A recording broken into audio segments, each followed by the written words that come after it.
Olá, boa noite a você que nos acompanha pela TV Canção Nova. É com muita alegria que nós estamos de volta no nosso programa Em Pauta.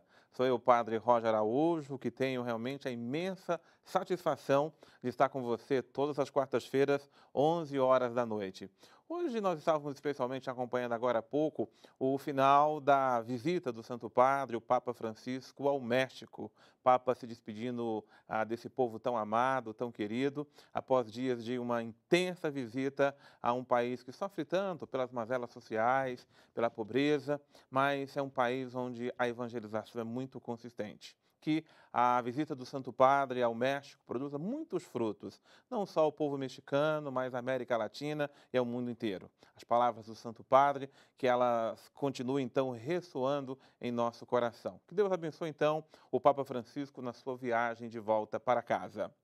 E nós aqui no nosso programa Em Pauta de hoje queremos conversar com você sobre um dos temas que o Papa Francisco tem batido com muita frequência, tem pedido nossas orações, tem pedido a nossa solidariedade, a questão do terrorismo e das perseguições religiosas. Como nós estamos vendo, são muitos os sofridos, são muitos os refugiados que têm corrido para a Europa, aqui para o Brasil e para tantos outros países devido à perseguição que sofrem, sobretudo em países de maioria islâmica.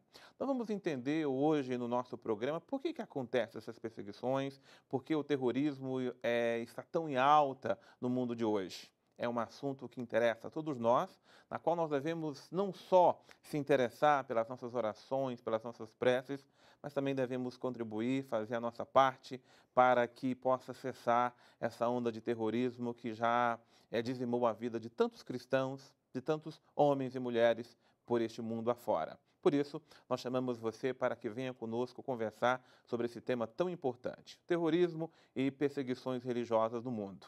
Vou apresentar então os nossos convidados, vou começar aqui pelo professor Edson Rildo, ele é doutor em Ciências Políticas pela PUC aqui de São Paulo e é formado em Sociologia e outras ciências, não é? Tão importante. Professor, uma alegria imensa, seja muito bem-vindo ao nosso programa. Boa noite, eu que agradeço a oportunidade, espero colaborar de alguma maneira. Coisa boa. Tenho certeza que vamos conversar sobre tanta coisa Sem importante. dúvida. Muito bom tê-lo conosco. E aqui do nosso lado, nós temos a presença, assim, também muito feliz, do nosso querido Bruno Redígulo. O Bruno é assessor de comunicação da Associação Ajuda a Igreja que Sofre. Quem assiste à TV Canção Nova conhece já o programa Ajuda a Igreja que Sofre, que há tantos anos passa aqui em nossa emissora. E o Bruno vai hoje conversar conosco, ver que essa associação Ajuda a Igreja que Sofre está presente em tantos países, em todos os países que sofrem essa perseguição religiosa, que sofre com o terrorismo, a Associação Igreja que Sofre está lá presente, né, Bruno? Uma alegria Exatamente. imensa ter você aqui conosco. Muito obrigado, Padre Roger, professor Edson e a todos que nos assistem. É uma alegria de novo estar na casa. Agradeço em nome de todos da Ajuda à Igreja que Sofre e espero que a nossa partilha aqui seja muito frutuosa. Olha, já no início do programa eu quero fazer uma homenagem, ao mesmo tempo também as orações de vocês. Digo homenagem porque ele é uma figura muito querida por todos nós. Desde quando eu lembro que cheguei na Canção Nova, em 98, o padre Evaristo de Biasi já fazia o programa conosco, Ajuda a Igreja que Sofre. Ele é o assistente eclesiástico desse movimento, Ajuda a Igreja que Sofre, e ele está internado já faz um mês, não é? Que está hospitalizado? Praticamente um mês. Ele teve uma pequena complicação no procedimento pré-cirúrgico e hoje ele se encontra internado ainda. Por isso que a gente pede as orações. O Padre Evaristo dispensa apresentações do público da Canção Nova, então, de novo, pedimos as orações porque acreditamos que logo, logo ele está conosco de novo. Então, por favor, rezem. Coisa boa. Vamos rezar então pelo nosso amigo, que nós queremos muito bem, o padre Evaristo de Biasi. Gente, já quero dizer que nesse programa a sua participação é muito importante.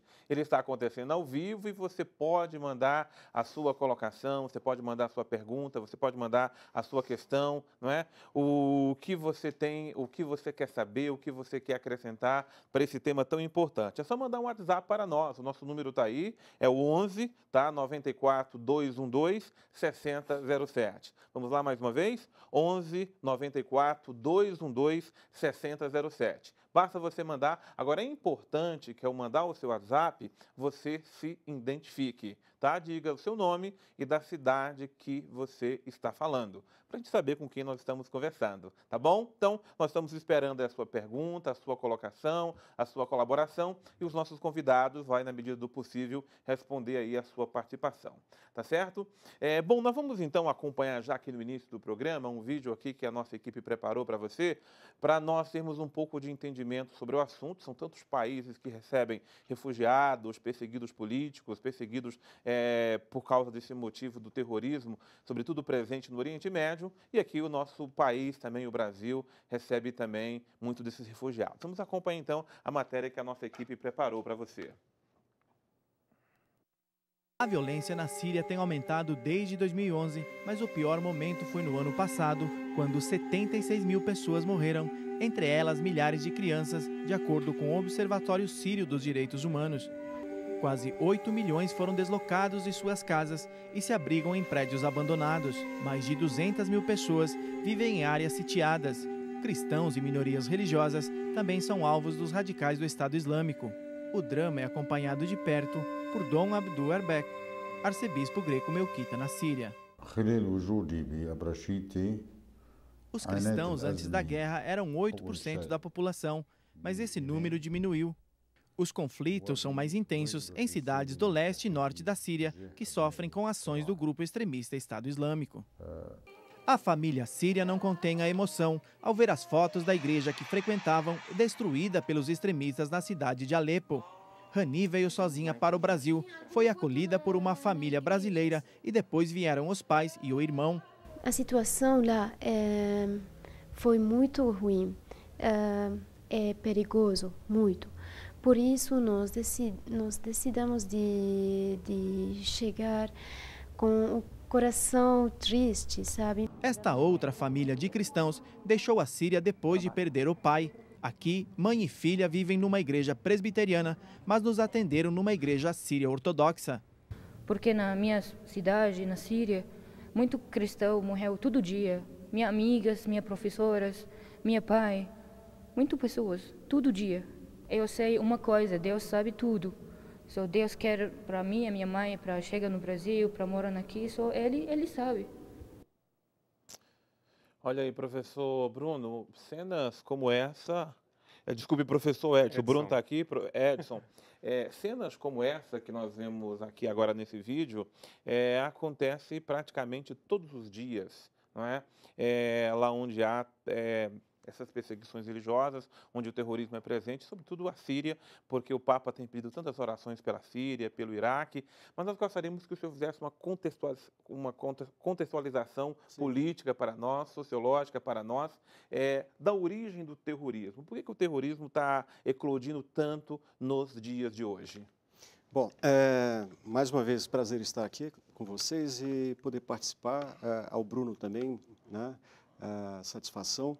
Bom, eu poderia fazer aqui um breve resumo do tema e do conceito de terrorismo, né? Agora, fica claro assim, terrorismo talvez é muito mais fácil identificar do que definir, né? Porque quando a gente fala de terrorismo, nós temos que pensar o terrorismo sobre algumas perspectivas.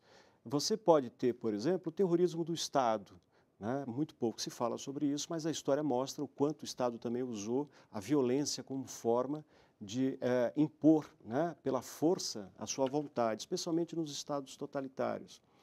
O terrorismo de grupos, né, vinculados a uma natureza política e outras também de natureza religiosa. E tem também as ações individuais. De todo modo, a característica do terrorismo é, sem dúvida alguma, usar a violência como instrumento, né, para obter o resultado que pretende.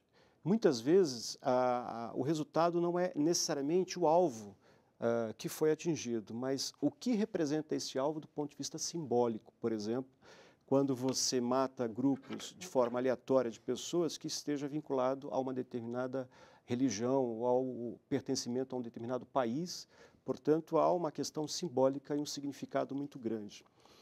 O terrorismo vem sendo utilizado, a gente olhando para a história, por exemplo, na época da França, logo depois da queda da Bastilha, o Estado de Robespierre, que foi um Estado extremamente violento, né, usou a violência como forma também de violência do Estado, de terrorismo do Estado. Aconteceu isso também nos Estados Unidos, logo depois da Guerra Civil, em 1865, a Ku Klux Klan, né, que foi um grupo de norte-americanos que eram contra a libertação dos escravos e usaram o terror também como forma de oprimir o negro norte-americano. Os estados totalitários, especialmente olhando para a história de Hitler, por exemplo, né, Stalin, Mussolini e tantos outros, a característica do terrorismo ela mudou, especialmente após a criação do Estado de Israel, em 1948. Isso se deu por conta exatamente de uma situação histórica, né, onde os palestinos foram expulsos das suas casas, do seu território, e isso, claro, acabou criando, né, grupos que mais tarde vieram a se tornar radicais e que usaram táticas do terror como medida de contrapor, vamos dizer assim, um Estado mais aparelhado, que no caso o Estado de Israel. A partir dos anos 60, dos anos 70, os grupos terroristas eles vão se fortalecendo com apoio especialmente dos países árabes, financiando armas, financiando aquilo que era necessário para as práticas do terrorismo, né? O que ocorre depois dos anos 80, especialmente com a criação da Al-Qaeda, né? A Al-Qaeda nasce na Arábia Saudita, né? E o seu líder maior era um saudita, de família rica, aliás, diga-se de passagem, o Bin Laden, né? É que o alvo passa a ser, por exemplo, os norte-americanos, especialmente, né? Deixando um pouco a questão de Israel de lado, não que não fosse importante, mas a questão do Ocidente passa a ter uma centralidade muito forte. Até porque os Estados Unidos sempre foram aliados de Israel, né? Sempre deram suporte ao país, então um dos fatores que justifica esse isso apoio. Começou especialmente por conta do petróleo, né? Os norte-americanos na época, especialmente na época, eram altamente dependentes do petróleo, né? Então manter aquela região para efetivamente criar as condições de retirada do petróleo e garantir a economia norte-americana tornava necessário, por exemplo, um controle dos Estados Unidos naquela localidade. A característica hoje do terrorismo, para a gente poder resumir, não se alongar muito aqui, é que assim os grupos são variados. Nós temos muitos grupos terroristas hoje, você não tem apenas um grupo. Então você pode ter grupos terroristas atuando, por exemplo, no leste da África, no Oriente Próximo, na Ásia, no norte da África, no Oriente Médio de modo geral, na Europa. Então o terrorismo, de modo geral hoje, ele não tem mais uma única célula, uma única unidade onde você possa definir este é o grupo terrorista. Então você tem muitos grupos terroristas. É o caso do Estado Islâmico, é o caso, por exemplo, da Al-Qaeda, o próprio Talibã, que pode ser considerado também, o Hezbollah, o Hamas, né? Al-Shabaab, que atua ali naquela região da Somália, enfim. São tantos grupos. Agora, o que eles têm em comum, só para a gente poder dar uma finalizada nessa questão, é a questão muçulmana e o radicalismo muçulmano, que aí é uma novidade sob o ponto de vista do terrorismo, né? As consequências disso a gente pode falar A gente pode voltar a conversar, até porque os mais radicais, é bom lembrar aqui, eu já faço questão de falar logo no início do programa, nós não podemos identificar o islamismo com o terrorismo. Muitas pessoas já fazem uma associação imediata e essa associação ela não é feliz. Infelizmente, há grupos radicais em todos os lados, há radicais do lado dos judeus, há radicais do lado islâmicos, há radicais do lado cristão também, não é? Agora, os radicais, não é? Do Estado Islâmico faz sofrer aqueles que não comungam do mesmo ideal. Perfeito. E aí, no caso, muitas vezes são minorias e minorias cristãs que estão presentes nesses países, estão presentes ali no Oriente Médio, e muitos desses cristãos têm sofrido e pagado com a própria vida. E aí eu gostaria justamente que se destacasse para nós como é que a Associação Ajuda a Igreja que Sofre tem acompanhado os nossos cristãos que estão nesses países que sofrem a perseguição religiosa. É bem interessante como o senhor colocou, quando a gente trata aqui da questão extremista, principalmente na vertente islâmica, que hoje nos bombardeia de informações todos os dias, salvaguarda a religião islâmica, porque ela é legítima, ela é uma religião milenária, então nosso diálogo com eles também é super aberto, porém há uma ramificação extremista. É com essa que a gente está tentando agora explicar o porquê do fundamentalismo, mas lógico que há uma grande diferença entre a religião islâmica que o Estado Islâmico não representa. Muito obrigado por isso. E aí eu já coloco como a Ajuda Igreja que Sofre classifica a situação de perseguição religiosa, principalmente nesses países.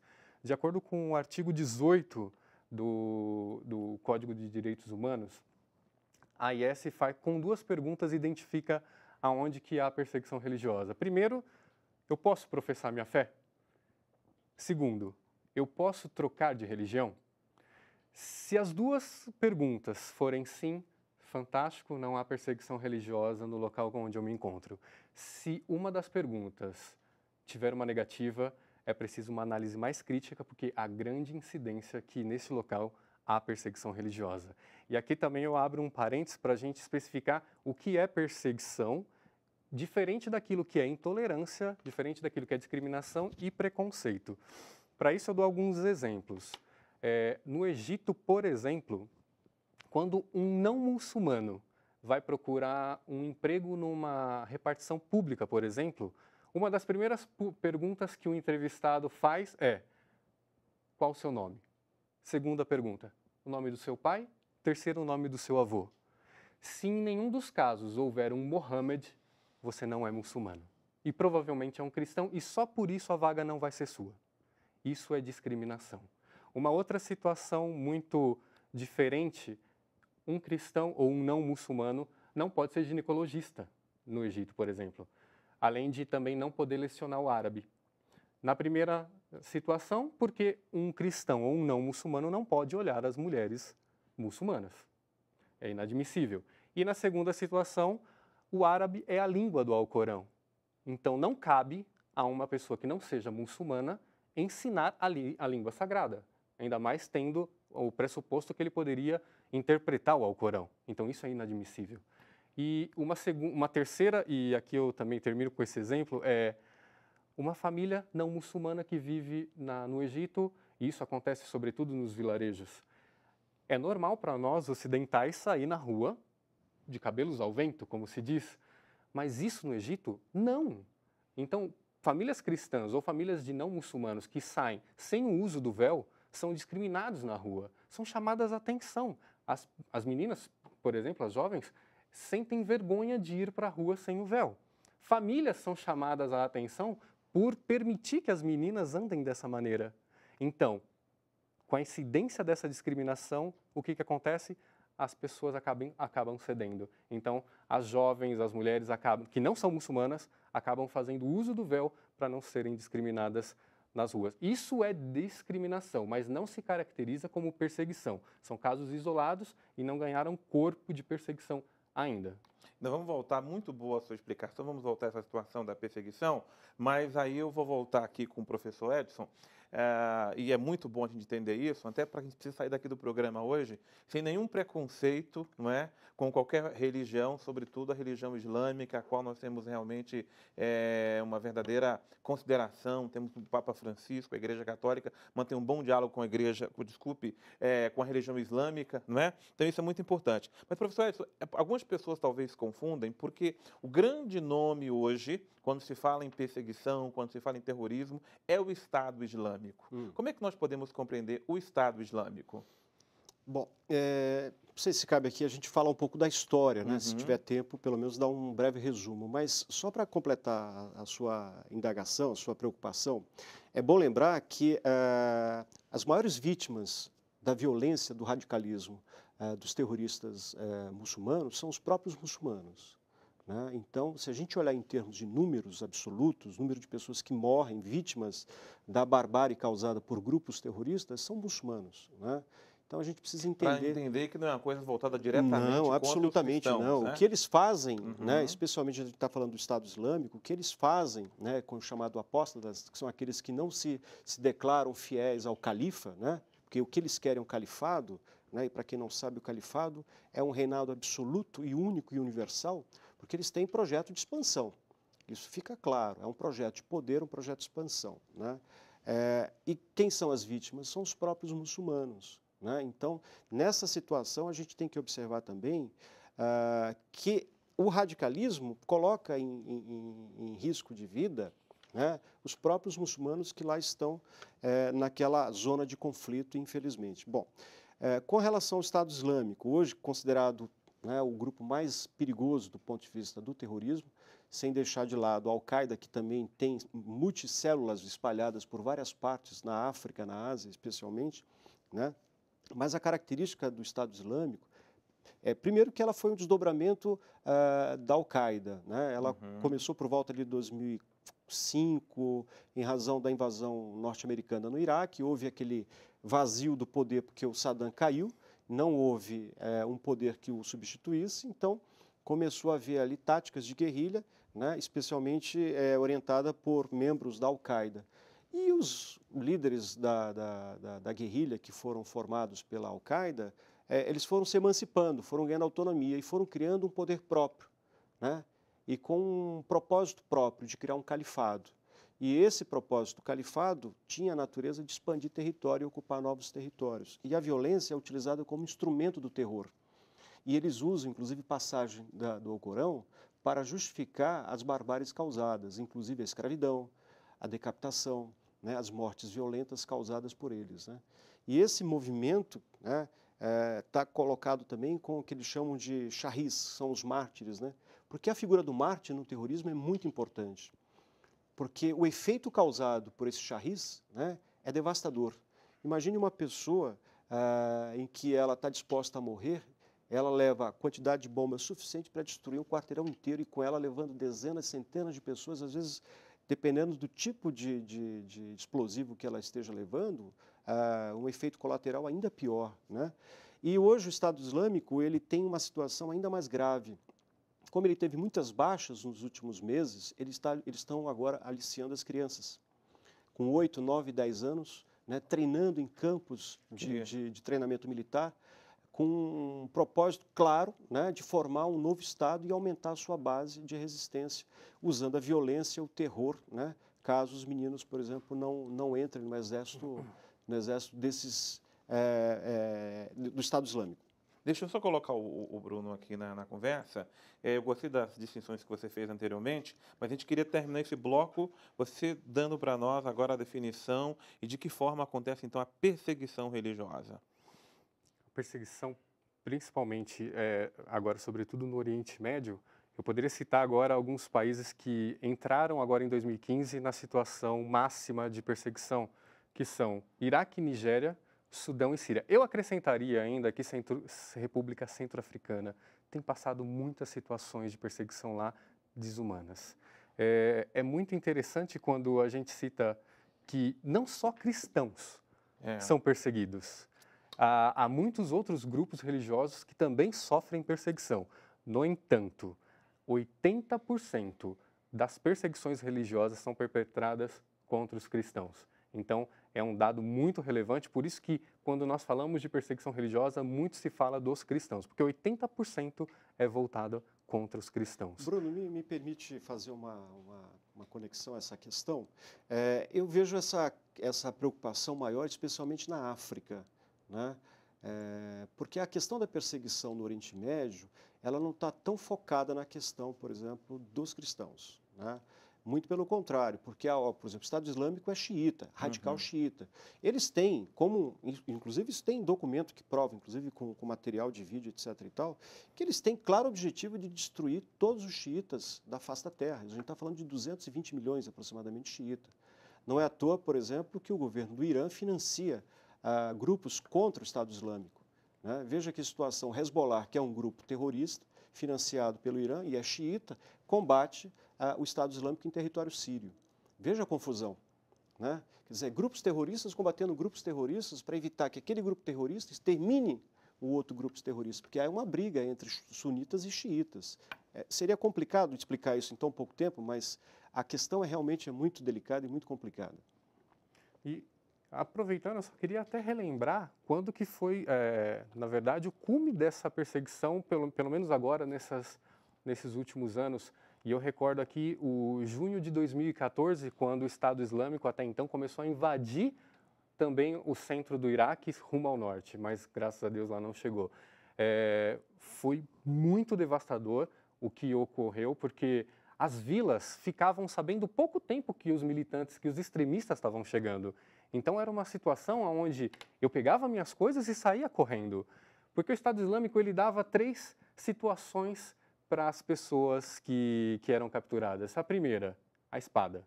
Ou você tem a opção de morrer. Segundo, você vai pagar o imposto, a jizia, que é o imposto para aqueles que não são muçulmanos. Ou terceiro, a conversão. Só que em pouco tempo, o Estado Islâmico tirou essa situação do pagamento de imposto. Então, os cristãos ou os não muçulmanos não tinham mais a opção, mesmo porque o pagamento de imposto era algo muito fora do normal. Não era, na nossa moeda, 50, 100 reais. Era algo muito maior que poucas pessoas poderiam pagar. Então, ficou para os cristãos ou morrer ou abandonar a fé. E como eles sabiam que isso seria uma coisa muito difícil, não seria nada assim tão bonito quanto se pensa, a maioria fugiu. No dia 7 de agosto de 2014, 120 mil não muçulmanos e de maioria cristã chegou à região norte, a região curda do Iraque, principalmente na cidade de Erbil. Quando isso ocorreu, muitas das pessoas, idosas sobretudo, ficaram para trás.